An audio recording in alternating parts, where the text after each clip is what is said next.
Hello everyone, in this video I'm going to show you how to add or remove remote desktop users in Windows 10 or in Windows 11 here. So the process is the same here. So first of all, you need to go to your search bar here, search for settings here, and you will see the settings app here. After opening the settings option, you have to go to the system option here. In the Windows 11, you'll see like this, and you have to find the remote desktop user here.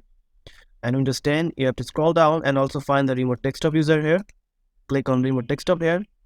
Then you have to click on the remote desktop here, and Windows 11 also you have to click on the remote desktop user here.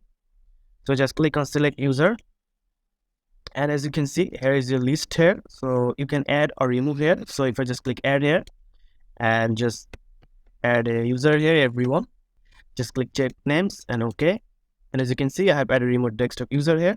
So if you want to remove it, just click on it, click remove here, and the list from the remote desktop user is removed now.